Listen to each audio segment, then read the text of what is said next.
I am KOKO. I made this fucking beat. Bobby stole it. Bobby, you can have it. What's up? It's Wally beaming. This KOKO. We're over here with Bobby Tesla at the Drunken Chicken Diaries. Coming to chop it up over here at Big Stu Studios. You know what I'm saying? Come have a conversation. And they'll be drinking. I won't. You know what I'm saying? And then Puff had a rider. I bet Diddy's happy about the song now. Oh, yeah. He won a Grammy. Yeah, you guys got a Grammy. How did that feel, bro, when you won a fucking Grammy, dude? I don't even know, man. To this day, it sits in my house and we take shots out of it. I know, but like, Listen, it's surreal. You have a Grammy. I do. And no music training at all. You have a Grammy, dude. And I always say that to people, and I'm like, my friend has a Grammy. Mm-hmm. Like, he's a Grammy award-winning producer. Like, that is fucking dope. And these dudes have sold over 30 million records. And what's cool is, in that period, because they took the best duo or whatever the hell it won an award for, they took that off the Grammy thing in like 13. So I'm lucky it happened in that timeline, because if it would have happened in 14 or 15, I wouldn't have got one. But that category, best duo performance, whatever the category was, that's what it won. Whatever it was, yeah. You have a Grammy at the house. Yeah, man. Yeah. I went to the Grammys. Grammys was dope. I didn't actually go on stage or nothing like that, but like I went to the parties, and dude, I met my poster girl. Shout out to Carmen Electra. Carmen Electra, that's dope as fuck. She was there. I got a hug off her. Met Maya. Met RZA. Quinta. I mean the parties. I would marry Maya. The parties is where it's at, man. The Grammys was like. She's married to herself. Yeah. I don't care. Whatever. I would marry you, Maya. No, she was absolutely like amazing in real life. I didn't trip off her like just, oh, that's Maya. But like, when I seen her, I was like, golly. She's been one of my crushes since dude, she's one of my. If I get married and my wife will let me cheat on one person, she's one of those people. Mm. Her and Winnie Farlow, the one with the vitiligo skin that's like half black and half white all over the place. I don't know. I'm fucking infatuated with her. She's just beautiful to me. But she's dating a Laker, so you know, I might not get my shot there. So speaking of like your and I want to ask you guys this, and I know I don't want to get too deep because this is a very touchy subject, but I want to talk about how you guys feel about the Nelly and Ali beef and the shit and that it went viral and what your take on it is, because I know you guys know all those guys personally.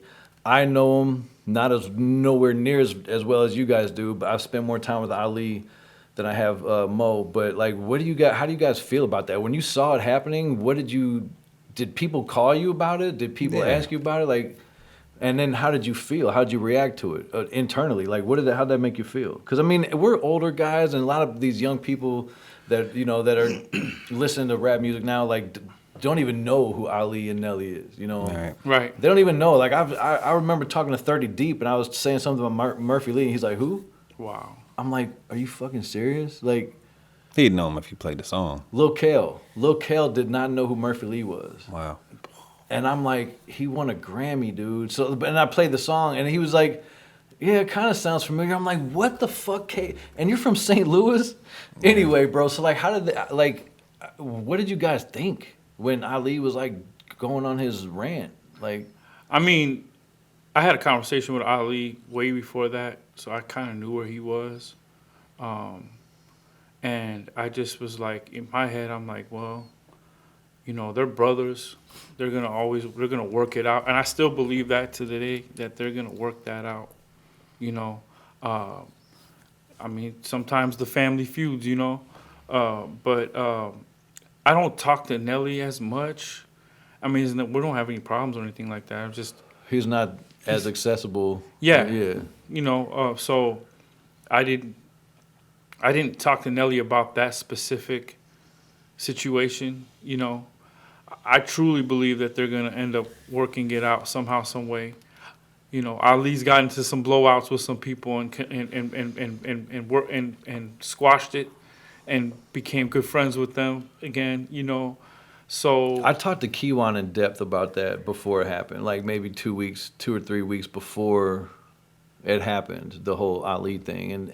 And Kiwan didn't really, you know, he can talk you, and Kiwan's a really very smart guy. Mm-hmm. Oh yeah, Kiwan's a very intelligent dude, and like when he gets to talking and he'll look at you, And then, you know what I mean? Just Keywan is his own guy. Keywan's and like, deep, man. He's very deep. And like, if you're not deep on his level, like, he won't even talk to you. Like, you'll bore him. So like, me and Keywan were talking for like an hour and some change.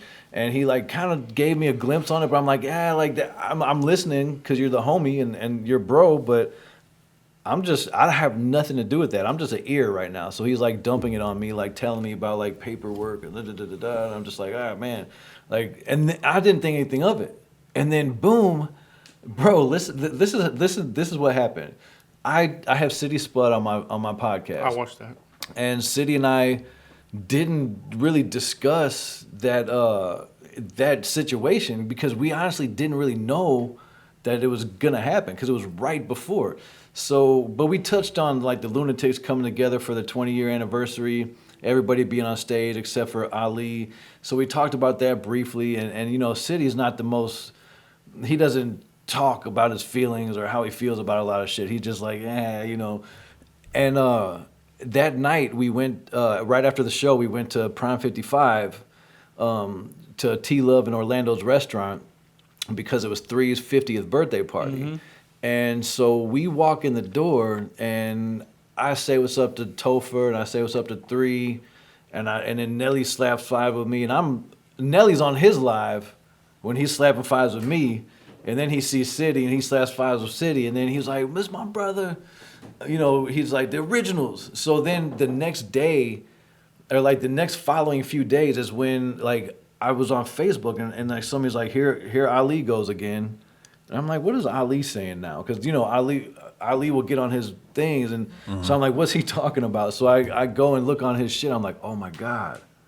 Like, this shit is like going public. And the first thing I thought was like, why, bro? Why are you doing this publicly? So my whole thing was when I talked, because I didn't discuss this with City because it hadn't happened yet. It was like, it was brewing. And when we got to 3's birthday party, Nelly was there, and everybody was having a great time. Nelly was all about the Benjamins in my live, and like he's drinking, we're smoking, drinking, all having a good time. And we were oblivious to what was about to happen. So the next few days was like, holy shit. Because I said something to Nelly about my podcast. I'm just a little chicken dude, you know what I mean? I know a lot of people, but like, and he's like, oh, I'm not doing any interviews right now, man. Like, I'm like, all right, it's cool. And then boom, like 2 days later, the shit just hits the fan, like blows up. And I'm just like, damn, I'm kind of glad I didn't get that interview. Like, I'm kind of glad it wasn't me. I mean, maybe it would have been cool, but at the same time, I was like, I don't want to be in the middle of shit because I'm buddies with all these guys. And I'm neutral. Like, I'm just a chicken guy. You know? Well, Nelly, you got to understand, T Love was in that, is a part of that. The moderators in that podcast he was in. He was there. And then the other guy that was interviewing him, like, is Ali's friend. And, he's friends with all of us. Yeah. You know, we're all cool with him. And, I mean, everybody that was there knew Nelly as long as we knew Nelly. You know what I mean? For a long time. So Nelly was sitting there talking to his friends. It just happened to go viral, you know. But do you feel like Nelly said anything that wasn't true? I mean, I'm not really going to tap into that part because they both have points, and then they're both have They're I want to say my point of view,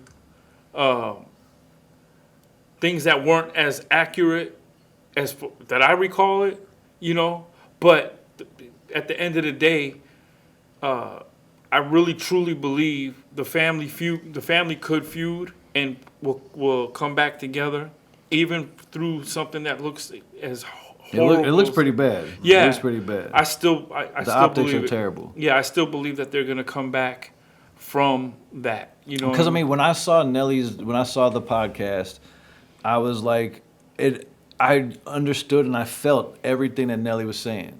I mean, and it made all sense to me. I'm like, here Nelly is saying how things happen, the way they happen, and his opinion about it, and he was passionate, and you could see it. And so when Ali did his podcast, like a week later, several days later, Ali was like, Nelly wasn't lying, except for this little part or this little part. He left this out or left that out. And I saw both sides. But the only thing that, like I was telling Dip on my other show, the only thing that I really felt about that whole time was like, damn, I really want the Ticks to do another show, and now it's not gonna happen. Fuck. And then B, why are you putting it on social media? And what I felt about that was I think that Ali needed the world or needed people to really see how he truly felt, because if he didn't, then nobody would ever know. I think that was his way of saying, you know what, fuck it, I've had enough. I'm gonna let the world see what I got to say. Yeah. I mean, Ali's a big brother to all of us. Ali was the chief motivator, you know, and I will say that, you know, Ali, you know, he was instrumental in everything happening. You know, I won't go as far as to say that, you know, he had nothing to do with nothing. I will never say that ever, you know. But Ali, pretty important. You know what I mean? And that's the thing. Like City did mention that he was like, Ali molded us. Ali took what we had and like shaped us into being who we became. He was the chief salesperson. He sold the vision to everybody, you know. And I mean, and this is from my point of view, you know what I mean? Because I wasn't there through the whole thing. You know, like I said, I was working at my dad's store long hours. I would drop in on them. Yeah, we don't know like the black and white part of it. Yeah. You know what I'm saying, on paper. We know what we seen from our point of view, but their boys outside the studio, so I don't know what was behind closed doors. So what was your initial reaction like when you saw all this shit happen? Like, how did you feel about it? I know it's not like you called... It's sad for me because I thought we were there almost to the brinks of, I don't know, it was around the show where they were almost got back together and almost sealed the deal to make maybe another attempt at another Lunatic album, because we almost had one in like 12 or 13. It was basically done.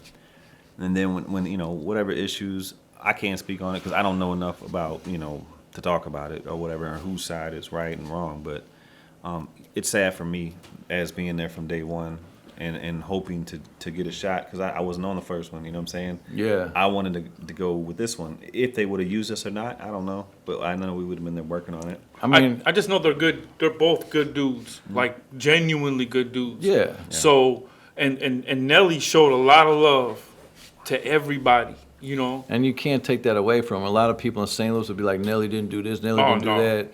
Man, like, Nelly, come on. Like, Nelly showed up. I don't like when people say that. I really don't. And Nelly's not even a close friend of mine. You know, I slap fives with Nelly when I see him, and that's about it. Right. And that's it. But, like, I know that Nelly has done a lot for St. Louis. Nelly always tried to make sure that he was, like, more than fair. Yeah.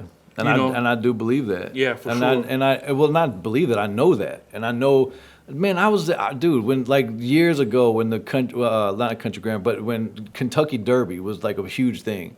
I remember like when Dirty ENT like had a show at Kentucky Derby. It was Chocolate Tie, King Jacob, Prentice Church, the whole Avery Storm. And like, bro, like I was standing on the outside of Nelly's tour bus, me and Avery. We're standing outside the tour bus, and we were just talking to girls. And we were just rapping with girls, and nobody knew who we were. But we were like, we had access to Nelly. You know what I'm saying? Because we were on this side of the fence. And it's like, dude, he gave the tools to a lot of people. You know what I'm saying? He showed love to a lot of people. Like, what more can he do? And well, and that's why he keeps saying the hustle, because if you have a hustle in you, you would figure out what to do with that opportunity, and the opportunity met the timing at that time, and it was just like, what are you gonna do with it? Yeah. You know, you're not entitled to this. I can only do so much for you. I gave you, I introduced you to this, and I did that. I mean, at the same time, it was just like it wasn't presented that way, but that wasn't on Nelly. You know what I'm saying? It wasn't presented that way, but back then we're from St. Louis.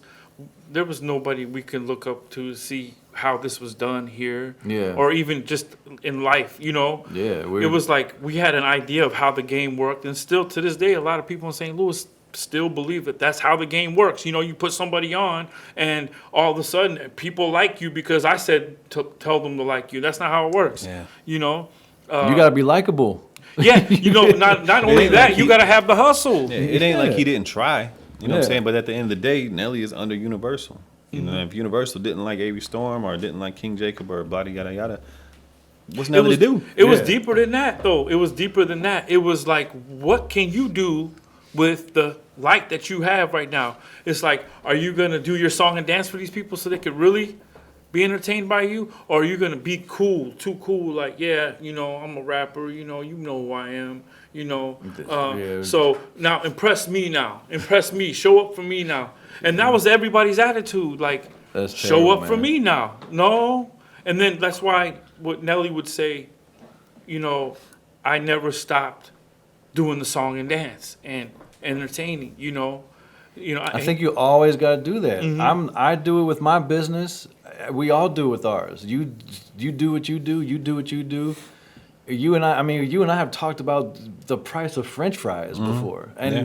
we haven't talked about Or Super Bowl. Mattingly's, How do you do your wing orders? Yeah, Like, we talk about that, and I mean, we're never too good to hustle, to save No. a dollar here and there. I mean, it's just what we do as business owners, as businessmen. Mm-hmm. Period. I mean, like I've talked to you in great depth about insurance. Like you hit me to a lot of shit, you Right. know. So like Aflac, I'm like, dude, like well, you told me a lot. You've taught me a lot, bro. And it's like, but that hustle has always been in you. It's always been in you. And like I admire that about both you guys, and I hope that people admire that about me and the things that I've done in this city, or just with my brand, you know. And so like when I get around people like you guys, it inspires me because I know I'm not alone. I've never seen you guys stop hustling, ever. Since the moment I've met you guys have never sat still. And you don't take a lot of breaks. You know what I mean? Like, when I see you go out of town, it's rare. I mean, you're always being a dad. You're always running a restaurant. You're always in the studio. You're always fucking working. Dude, you're always, just always doing some shit. So, I mean, you guys have been a big influence on me just as my peers, as my friends. And I don't have to talk to you guys every day or every month, but when I see you, it might be 6 months before I see you again. Maybe 3 months. But I mean, we'll bump into each other and it's love, and I Right. appreciate that because I've known you guys for a long time. So yeah, dude, like it's a big deal to have you guys like a part of my show and just be on my show. Like it's just dope as fuck. What do you see like happening in the future, man? Do you guys have any plans as far as like anything, any upcoming projects or anything? Yeah, I got Are you still making music, bro? Well, yeah, I make music, but I'm really trying to pull deals together. Primarily, I don't make music like a factory. Okay. I'm not always inspired, and I hate that part. You know what I'm saying? Yeah. I literally make, and I always say this all the time. I made like 250 beats in my whole life. And I just like happen to place. You like the business 25. part of things, man. Yeah, I mean that's what gets me excited. Yeah, because I've known that about I'm always you. inspired on that part. When talking numbers with you is just like it's talking to a genius. Like you just like the way that you think. It's like, man, we could do this, we could do that. And sometimes you go, in the left field a little bit, but it's like you're so convincing when it comes to that. So like that's a big deal for you. So like I want you to keep doing that. Me and Coco talk so often. Like we don't see each other as much because we're both like in our worlds. Yeah. But we talk often, and we always have like budding plans, like little seeds of plans that we might put in the works, and anything that can kind of like come about, then we're just gonna grab it by the horns, Yeah.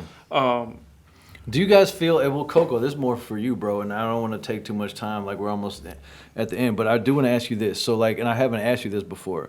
When it comes to, like, what rapping has come to, or hip-hop has come to, and what our kids are listening to, can you be a Scott Storch? Can you know how Scott Storch, can you go back and, like, connect with the younger crowd and, like, I mean, I'm trying to do that. You know what I'm man. saying? Like, I know you can, but is Yeah. it something that you're currently yeah, I mean, doing? certain artists. I mean, I can't relate to being a dope fiend, popping perks and shooting ops and shit that I don't really relate to. But you can make the music for I can it. make the music, but I mean, I don't know, man. Could I be a Scott Storch? He's got an incredible manager, Steve LaBelle. He's always took Scott out of where he's at now and placed him. That was the whole plan. Get with these new artists, get relevant, blah, blah, blah, do your thing again like you did back in the past. I've been out in the studio with Scott. I worked with him. I've seen how it goes down. He's a machine. But yeah, do I want to do that? Of course I want to do that. But you know, Have you done much of that? Like the younger generation? yeah, there's a couple cats that you know, I work with my brothers. Bankroll got it. They're out in L.A. They any upcoming trap shit you heard, they done did it. Didn't they work with Lil Kel? Yeah, Okay. That's how I heard of them. And then you said something, and I'm like, damn, y'all tied in, hook me up. But they took the leap, went out to L.A., did the thing, and they run that upcoming turn up shit. And like through them, I've met a couple artists I've never even heard of that we worked with. It's just I got to be excited about it too. You know what I'm saying? Yeah. Like I just don't want to work with anybody like at this point in my life. I want to work with stuff I enjoy or people I can build a relationship with, and that's what I've been doing the last 2 years. Every time I see somebody or meet somebody that has like a little spark of talent, I'm automatically think of you. Yeah, Like I need to introduce you to Coco. I could do whatever. You know what I'm saying? It's just. But I feel you though. It's got to be something that you're interested in. Yeah. Like you got to be a kind of a quote unquote fan of their art. Yeah, if it's a rapper, I'm shooting people every day and popping perks and drinking lean and blah. It's It's just cool. so I much can make the backdrop, but saturation. it's just like, Well, you know what's interesting with that? Like 30 Deep Grimy. When I wanted him to come on my show because he was popular, right? I didn't know him for shit. Like my son.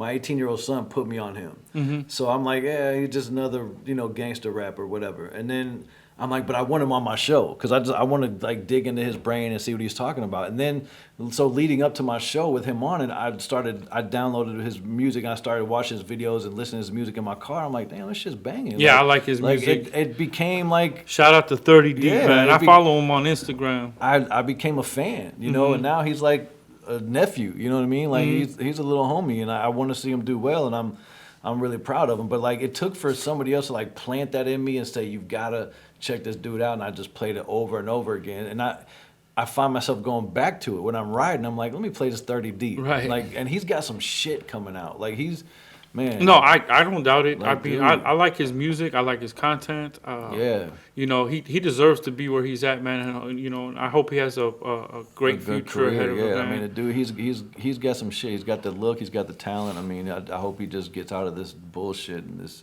St. Louis streets, man. I see him in L.A. all the time on his Instagram. He's in Miami. Oh, Miami? Okay, yeah, he's somewhere Yeah. with palm trees. Yeah, he's in Miami. He's in Miami. for I was him, like, man. good. Get the fuck out of here for a Right, while. Like, yeah. go change your scenery. Get a different perception on life. Because man. St. Louis got you. I know for a fact St. Louis has Yeah. him in their heart. You know what I'm saying? So, shout out to him, man. And what's crazy is like he'll probably get more love if he steps out of these city limits and blows up and Yeah. comes back, and rather than blowing up here and then stepping out. Like it's always something weird about St. Louis's mentality on music here. Yeah. Like you can have the hometown hero here, a show packed, and people are like this. Why is And that? then Young Dolph comes through or Yo Gotti, and they're all. Why? I Why are have we no like idea. that? I Do you have think it's no like that idea. in their city? Oh, yeah. I think it's perception. Like, oh, You think Memphis like doesn't fuck with Yo Gotti Well, and Moneybagg? No, I won't say that. St. Louis is more like they're fans of brands that they know are like people. If people in New York know who these people are, if people in Atlanta knows who these people are, Okay. then Okay. it Then becomes now, exciting now they're excited about it. because we're so used to our own stuff and it Yeah. sounds so homegrown and local. And that- once somebody from another city validates you, they're Yeah. like, you did a song with Lil Baby, or like you fuck with Jermaine Dupri, or like so like all right, I get that. That makes sense. It's unfortunate, but St. Louis just kind of is what it is. There's been a million times we went out of town and said who we are, and people are like, and then you say that shit here, anywhere some local cat, and they're like, oh, okay, man. Yeah, but It's like, damn. I remember doing a show at the pageant. We opened up for Chevelle, killed the show, went to our merch booth afterwards, and people were like, where you from? And they were all geeked up buying shit, and we're like, Florissant and Overland. And they're like, what? oh, Wait a minute. we're from here. Oh, here's your CD back. Like, Damn, what the fuck? That's crazy, dude. Like, it's totally, I don't know. That's some perception. weird shit. I don't even know. We can like do a whole show about that. Yeah, the like perception's why, weird, man. Why St. Louis is the way it is. Why we're crabs in the barrel. But Yeah. I'll always rep St. Louis. Man, I always love my city. Yeah, St. Louis is still the crib. It's always it's just a different. And see, it was the changing of that mentality was what drove us to stay here and try to make something major happen here, so that the validation could be homegrown, you know, Yeah. and respected. So And I do believe, man. I mean, I believe like when Jay did that record with Murphy Lee, like I felt that, like the Murphy Lee versus J.E. record, like that was just a dope ass record, you know. Was.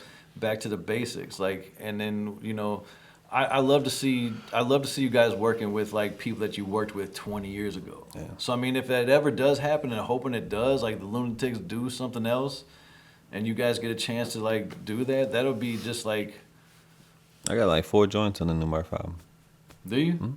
The Yeah. single, it's dropping soon, but Yeah. they're working on it, man. Like, you know, I would love to see it. I would love to see it. But I mean, like, honestly, if it doesn't happen, then fuck it. I mean, if it doesn't happen, we'll still live. You know, we'll still be who we are. We'll still keep doing what we do.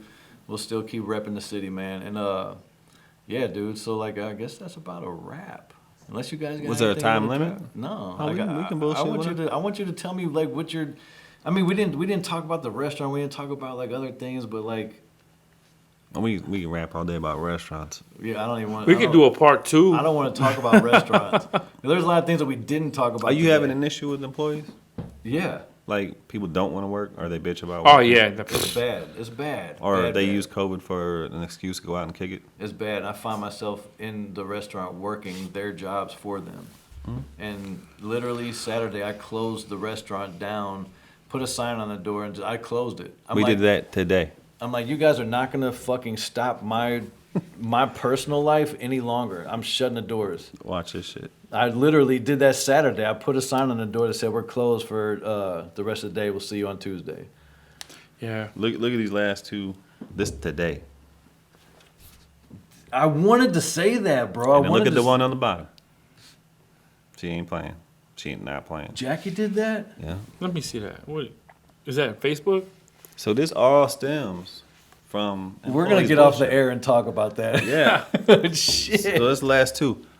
Today was one of them days. And to do Saturday was my day because listen, I had an event to go to on Saturday. I was going to this event that that people were promoting me to be at, and literally my two full-time cooks both called in. Wow. I closed the restaurant because I'm not about to change. I've done it for so long, and I've canceled things with my life.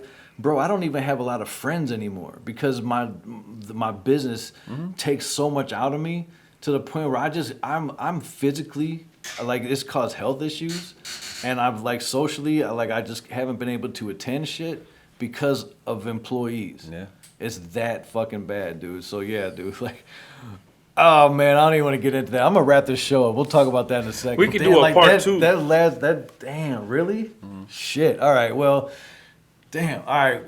Shit. Shout out to like the next edition of Drunken Chicken Diaries. Yeah. I'm not even that drunk because Wally didn't fucking drink with me. You know But what, dude- man? Maybe I will next time. But dude, on the next show, we can have Quee. I can get Mike Del Pietro. I can get restaurateurs in here and sit at this table and talk about this shit all day. Yeah, I would And you'll love be that. That'll be. We That could would do be it. We can. interesting. Yeah, we don't have to talk about the history of basement beats. Yeah, I we mean, can talk about the restaurant industry. No, seriously. Because Mike, I think, owns like 7 restaurants. Yeah, I Quee, almost you worked know. for him one time. Yeah, so you know, like, there's a lot of shit going on, but you know, It's crazy, man. And there's a lot of stuff in your world that I want to talk to you about, and we'll get into that another time. Much love to you guys, man. I love you guys. Like, you guys are good friends of mine, and yeah, man. always will be. I appreciate you coming on my show. Thanks for having us. It's man. dope, man. You Like, feelings mutual. I just Bobby. wanted to sit here and talk about your magic carpet, man. You know, it was parked outside, but probably stolen now. Oh man, your magic carpet cartoon. Not that bad yet. Yeah. Yeah, but they made a cartoon with you with the magic carpet. I only and- saw it one time. They will not let me see it. It looked I'm like South Park. And I was laughing so hard I didn't like get to watch it. God, I watch it. wish I had that. I don't know who did. J.E. make that or was it Brian? No, it was Brian. Brian made that shit. It was because we give you a hard time about being an Arab. Like it's just a running joke. Like we'll just talk about Arab shit. And like I said, I don't say that around other people because I Dude, don't we know them care. like that. We don't care. But Arab I like don't- the N word. Yeah, I Is it? guess. It's derogatory. Yeah, but we don't care because we're like busy, like not Not caring. thinking about that stuff. But You know, is it just short for Arabic? No, I mean, I don't know. It's just like somebody not knowing how to say Arab. Arab. It's like, Arab. you know, Arab. it doesn't hold the weight of the N word. But if you want to get your phone fixed, you go to the Arab. right. Or if I talk I about don't Isaac, know one Arab offended by that. I can call Isaac from Prince Beauty Arab and he'll laugh because that's my homie. But I just feel like I can't say that. To I mean, it's always tone.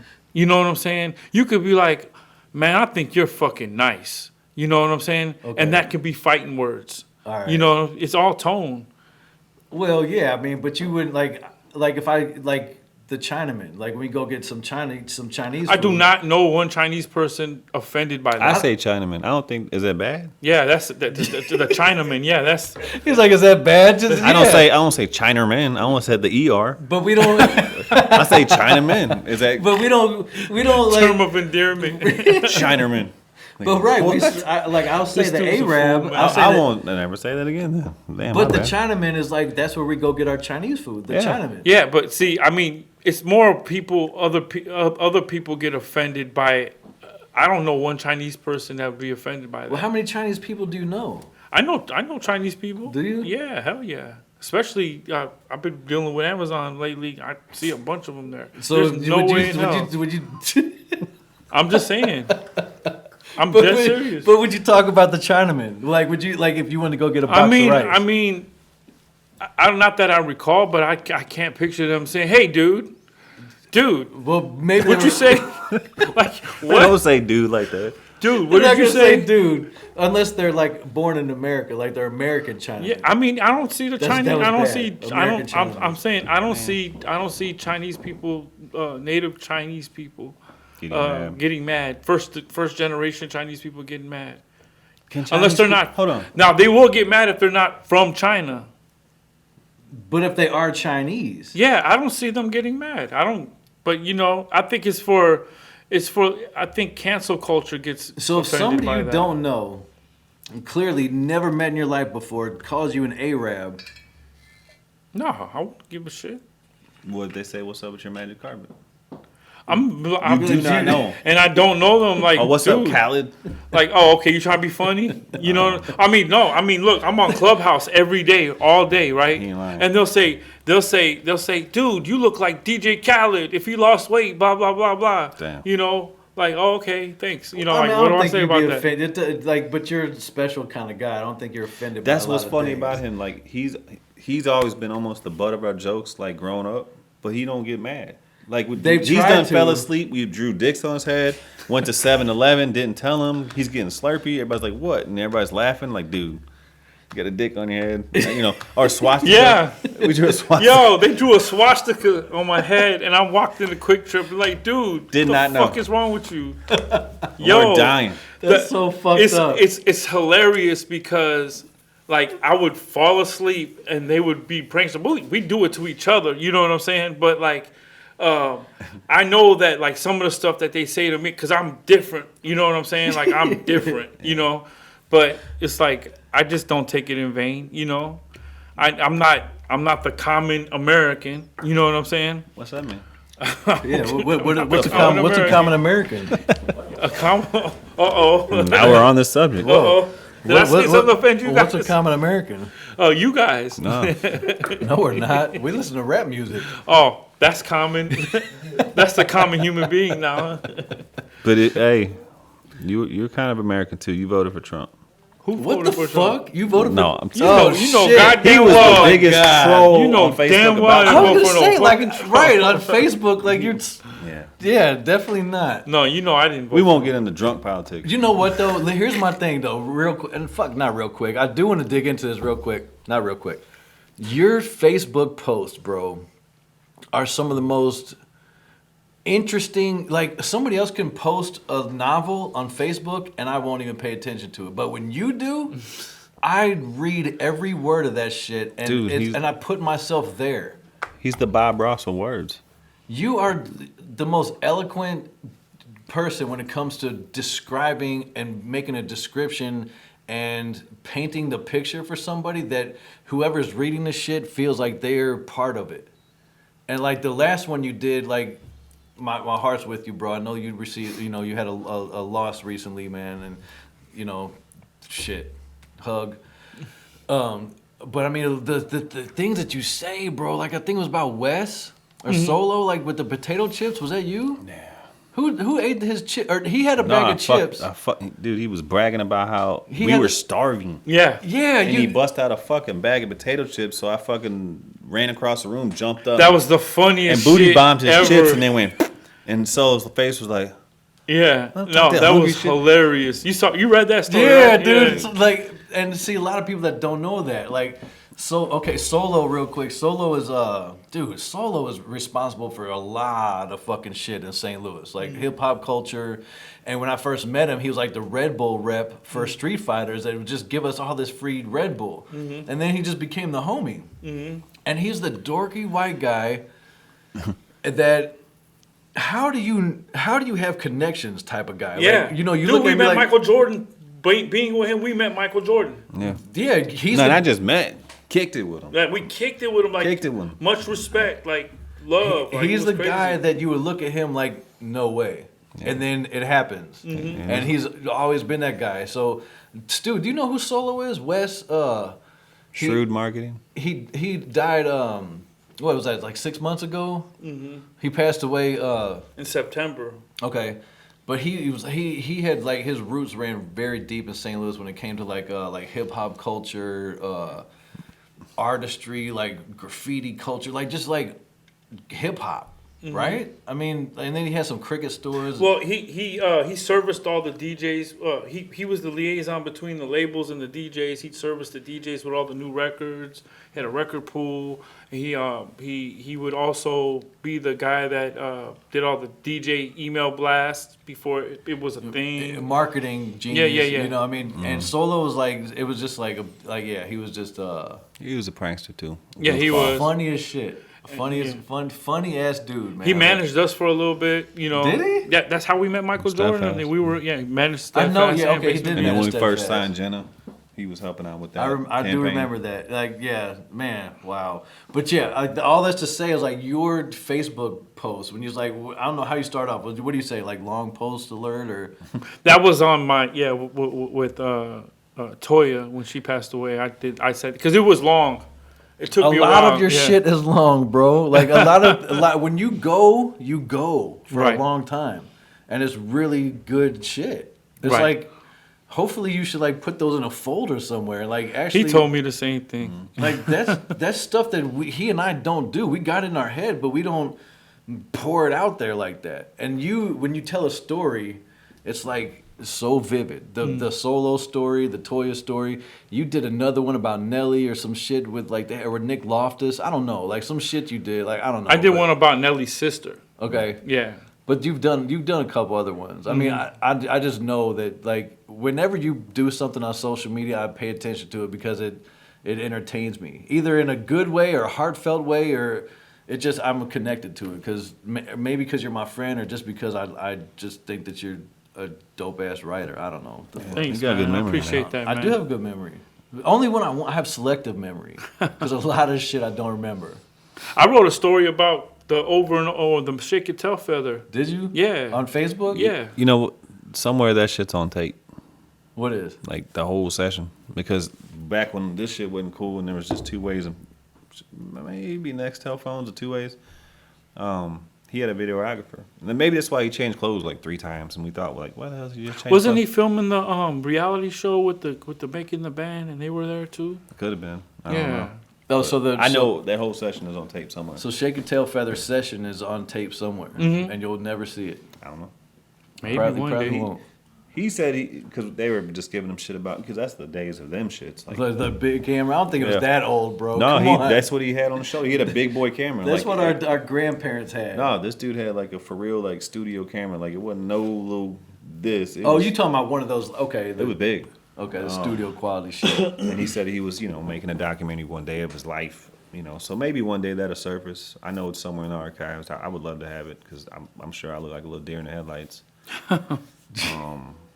That would be dope. Yeah, I mean, dope but just to look back and just like, damn, I remember that. I remember that night like it was yesterday anyway. But well, just you might have see to it. wait till he becomes like a Hugh Hefner old for him to release the documentary on his life. I'm pretty sure he'll figure something out, and then he'll pull it out. Like he's probably got a bunch of documented He probably stuff. has enough to like a 20th anniversary of the soundtrack and something take crazy. over Netflix or something. If he wanted to, he could do a whole documentary on his whole career, and it would be nothing but epic moments with like Big, Maze, epic fucking moments, like dude. epic. Like, and get him Just to the everything. Greek. His Oh, yeah. moments, Ciroc, anything that he's been a part of, man. Well, He's had some Sean moments.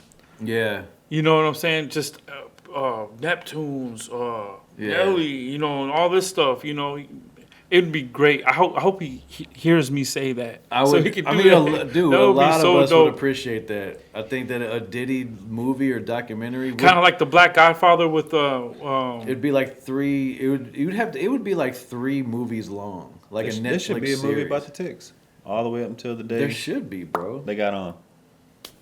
Oh yeah. Think about like when they were the started prequel. The prequel. until Yeah, I talked to City a little bit about that, and Nelly talks about it and stuff. Like, yeah, Kind of like how the Wu-Tang has on Hulu right Yeah, now. yeah, It's a yeah. prequel. Like that was, I love it. I can't wait till the second season of that.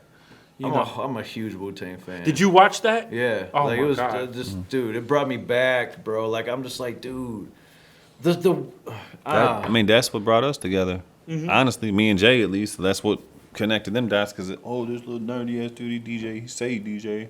he like Wu-Tang like us. I'm you like the RZA, like you. Let's go. You dig deep into Bobby Digital, like you Yeah. gotta understand RZA music. He used to and always shit make like RZA type beats too. that. Like And Carl was there. Yeah, Carl. Mm-hmm. He did Carl some Wu-Tang fucking sessions. he did Bobby Digital. Mm-hmm.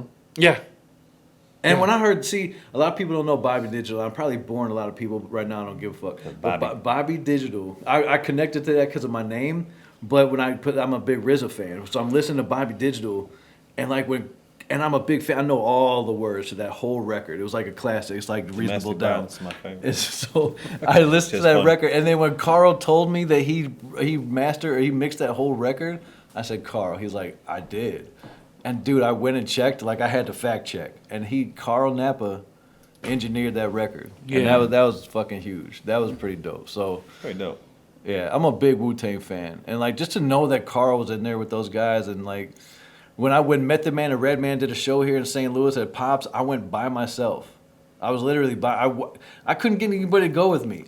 And real quick, and I'm gonna close the show out with this. The night that you and J.E. went to hang out with Post Malone, not only am I one of Post Malone's biggest fans, but the fact that Jay didn't call me, I went to the casino and I lost $4,000 that night. damn. That night that you guys were hanging with Post Malone, I went and lost $4,000 on a casino. And the next day, I'm like depressed as fuck. And Jay tells me that and then he sends me a picture of you and Post. You couldn't get in the show? I don't know why I don't know. Like, If I I just- would have knew, I just don't know why I we didn't. got on the bill through. I don't know if you ever met Justin Little, but that he used to run Pops, and shout out to him. That's who hooked us up, and boom, we got back there, and the conversation just went when we said Grip's name.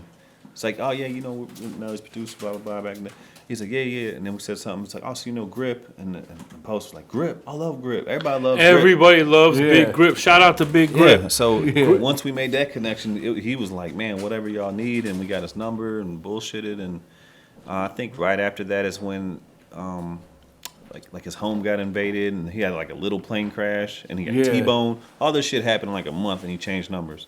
But That's he was crazy. responsive to us. Like we'd be like, "Yo, blah blah blah." And he's He that would hit type back. of dude, man. Like, damn, like I was so. And then I was- when Tony D hung out with him, Dude, like that I was like, fuck, dude, like bro, like that just I I got dropped the my emos phone. and kicked I it with dropped him. my fucking phone because I was at the show. I went to that concert. Yeah, How do you hook man. up with Tony? I don't even I'll know. tell you how. So Tony's wife is hot. Right? Shout out to Rachel. I love you. Like Rachel, I think Rachel likes me more than Tony Damn. does. More than Tony does. Like when I come, Rachel's just like so happy, and Tony's like, "Hey," and then Rachel's like, "Hey." Yeah, Rachel's cool. She's like more happy to see me. Her and I just get lit together. But so Rachel's hot, and Tony's was there, and like Tony, Post Malone's manager thought Rachel's girl was hot, or thought that Tony's girl was hot, Rachel, and he was like, "You want to come backstage?" And she's like, "Yeah," because Post Malone's manager's girlfriend thought Rachel was hot. So his girlfriend was like, get her backstage. And she's like, well, I got my husband with me. And she looked at her boyfriend and he's like, can her husband come? He's like, yeah, fuck it. And that's how they got backstage. Damn. Because of Rachel. And then Tony's like, fuck it. Like, they're back, Rachel's hammered and she's drunk and like they're back there smoking cigarettes and drinking Bud Light and they Eating were emos. and they were hungry. Yeah. They're hungry, so Tony's like, well, order some emos. They're like, what the fuck is that? It's like a St. Louis pizza. And then so they get emos. So Post Malone is back there. I seen that picture of him holding the emos box. I know Holding the emos was like, emos box. holy fuck. and smoking cigarettes and drinking Bud Lights with Rachel. It's funny, the common denominator that he was barefooted. For some reason, this dude walks around barefooted. And when we fucked with him in Pops, we're in the green room, and he's tapping his foot. And he's barefoot, and I hear this splashing. I'm like, yo, what the fuck? And I look down, and it's like beer. And who knows what else. And his foot's just, and I'm like, dude, what are you doing? And he's got some Beatles song I've never heard in my life, like redlined on this radio. And we're like, yo, what the fuck is going on? And then he turned it off. He's like, all right, I'm back. And I'm like, okay. And so we started conversating and shit. He was real cool. I love that was the guy, night he stage dived. and they didn't catch him. Yeah, I remember What? that. Yeah. He was he's like, got onto it, ran, dove, and they fucking He's moved. like, St. Louis doesn't fuck with me because he dove into Pops and they didn't catch him. Wow. And This is before he was headlining like stadiums. Yeah. Right before. I mean, he was huge because Beer Bongs and Bentleys was out. So he was on his sophomore album and he was huge. But when you go to Pops, you kind of draw like a different type of crowd. Like when Kevin Gates went to Pops, it was just a different type of crowd. It was just like a smaller. But yeah, Post Malone did Pops and they didn't catch him, dude. Yeah. That's It was- insane. Can you was imagine brutal. it happening right now? Yeah, I can because they ran Tupac out of here. They booed Biggie. And they stole somebody's chain. Whose chain did we steal? I forgot who. Somebody in St. Louis took somebody's chain. I don't know who it was. Yeah, St. Louis will press you. What the fuck?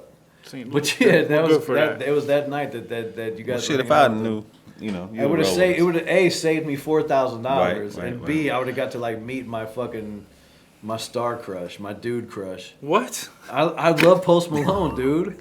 Not in a romantic way, but Okay. I That's what the alcohol That's does. a no, dude, it's not that type of. I got a star crush on this guy. Right. I want to hang out with him. He's a great dude, man. I want to drink beers and smoke cigarettes with him. You don't smoke cigarettes. No, But you I would. would with him. That's just like me. I didn't smoke cigars when I met Michael Jordan, but I sure did. I would. Oh then. yeah. I was like, he's a cigar? Yes. Exactly. If Post Malone or Michael Jordan passes you a shot of Patron, I bet you're gonna take I it. don't drink, right? He was like, "What you drinking?" He goes, "Welcome to Chicago. What you drinking?" I said, "Goose juice." Yeah, dog, I'm in the studio. was pre-Ciroc. Bro, when I was after that City interview, I went to studio with Nelly and them, and Nelly passed me the blunt. You think I didn't hit it? Oh yeah. I hit that motherfucker. I don't even smoke weed. Oh man. Have you ever smoked weed with me? Never. No. And you've smoked a lot of damn weed in your life. Right. But when I don't smoke, but Nelly passed me the blunt, I'm like, yeah, I was high as a You got to fit in, kite, bro. Peer pressure, bro. I don't know. I don't know if it was peer pressure or just because Mo had passed me the blunt. And I was just like, oh shit, I gotta hit this. There's so many like times we've had, like just with artists and like cool little stories, man. I wish we like could have captured. Can we? Yeah, like the DMX shit at my house. Oh yeah. When DMX came, we Was only he- have one picture of that. Was he Okay. like off the walls? Yeah. Okay. So how we hooked up? Kenny Knox and Roe had hooked a show up with them. I don't even know. It was in the hood, and I might have been one of three white dudes there. And I remember being close to the stage and DMX, doing his thing, blah blah. And then Kenny's like, "Yo, we're gonna bring him out to the crib." I'm like, "For real?" I was like, "Come on." So it's like 2 in the yeah. morning, some shit like that. And he's like, "Yo, we coming." There's probably like a couple carloads of dudes and some Rough Rider dudes. That cool. And I was like, "Yeah, cool." So I'm at the house. Mind you, no one's ever smoked in my house, right? Cigarettes Ever. or Nothing. weed, nothing. It's 2 in the morning. I'm sitting there. All of a sudden, you hear all these rumbles and shit. It's all bikes and shit and trucks and pulling up. I'm like, holy shit, there's a lot of motherfuckers. So they pull up. DMX jumps out, and there's like literally 25, 30 people.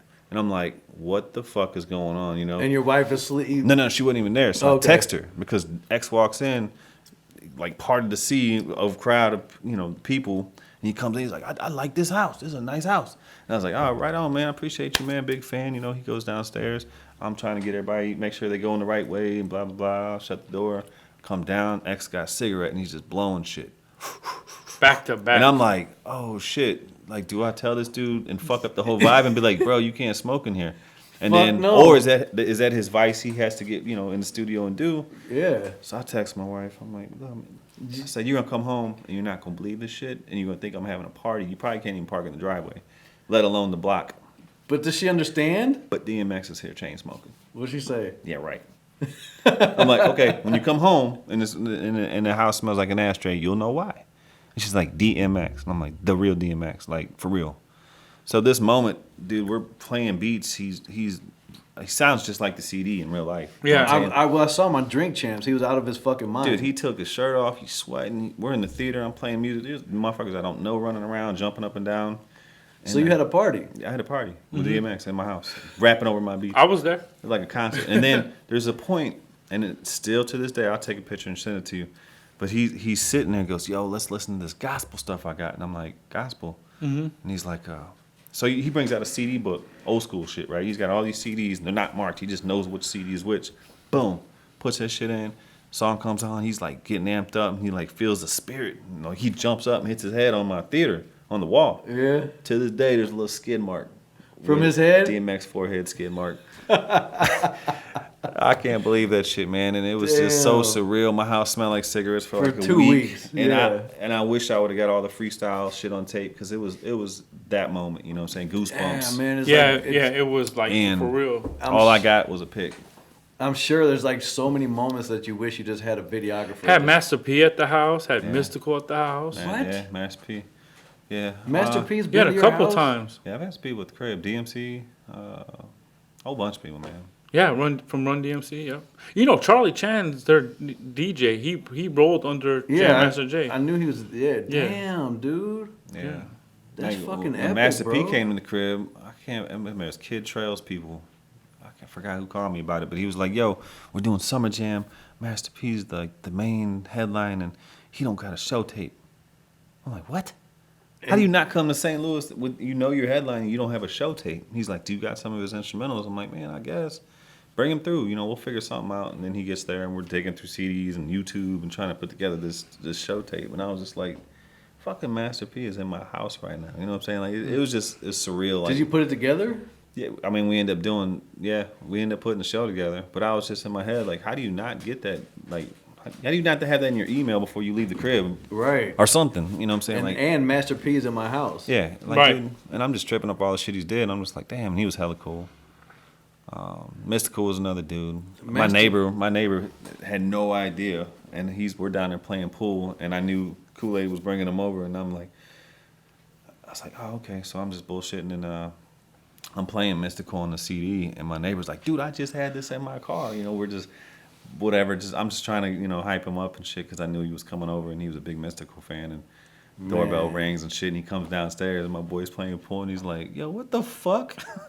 He's like, man, I got you shit by a car. He totally fanned out and shit. And Miss was like, oh, man. It's like right when he first got out of jail. That's awesome, man. I remember there was a time when you were in the studio and somebody pulled a gun out. It was It was beep. Can you tell me Nah, that? don't Not do that we're not gonna say any names, but did that ever happen? Yeah. That was real. Somebody pulled a gun out in the studio, and some real gangster shit almost popped off. We're not gonna say any names, but wow. I Yeah. remember you told me that story. I'm just like, yeah, that shit really happened. Yeah, that shit really happened. You guys have seen a lot of shit, bro. All right. Well, we're gonna cut it. We're gonna cut this one. We're gonna have another one. We're gonna talk about some epic moments, man. Because I want you to compile like a list and like some stories about like these shits. Because I mean, there's some stuff I want to ask you. Like Freeway came through. Like there's a lot of shit. A lot of people. I forgot all about that. Yeah. Do whatever you want. I mean, unless y'all got to be somewhere. No, but like Spit it out. What you he, wanna he know? has a life. I'm not gonna take my producer's whole night away from him. You know what I mean? But yeah, we'll do another one because there's a lot of stuff. We can always come back. It's not like Yeah, you guys. I mean, it did take you 3 months to get here. But the restaurant one. I mean, it wasn't an only us thing. You Oh, I were know. It was busy me, too. and then it was you, and it wasn't me. It was you, and then he was out of town, and right. yeah. 'Cause dude, we'll talk about the restaurant shit, but there's restaurateurs I can get involved that are somebody's, and then who's the dude that made? Will they drink with me? Yeah, they'll all drink with you. Okay. Shit, the guy that owns Shamrocks out by us, his name's Kyle. We're all going through it, dude. Yeah, that's what I'm saying. Like, everybody all can going share through their it. stories. And, dude, I can even try to get that dude, the end is near, let's drink a beer, dude. That's Yeah. like my homie's homie. Oh, yeah? And, like, he made that out of nothing. And ended up, now he's figuring out ways to get paid from it. 2 or 3 degrees of separation, bro. So For real. that's a big show right there All for, right, for that world. Yeah, for that world. But we can make that happen. Yeah. That'll be. And dude, I know a lot of people too, like Mike Johnson from Sugar Fire, and I know Mike Johnson. like You had him on the show, right? yeah. I mean, he works with my producer. Like he was on my show, and then next thing you know, they're like shooting commercials. He's shooting commercials Nice. for him. Nice. Strange Donuts. Yeah. He was on my Oh, show. dude, I can't forget that. Yeah, next thing you know, like they're shooting commercials and shit. So like, yeah, I mean, like I know. I called Mike Johnson one time and I was like, "Hey man, I got an idea. We should do, halal means where Yeah. Muslims, Yeah. and then we should do a halal kosher luncheon." And he was all game for it, man. It just I don't know what happened. I needed to follow up. It can with still him. happen. I'm gonna put the. That'll buttons be in. dope. Because at that time he had a brand new smoker that he never used, and I know was really important for kosher for that to be. So Yeah. I don't know if we can. I hope we can. I would love it. It would be a big moment. Well, we can make that happen.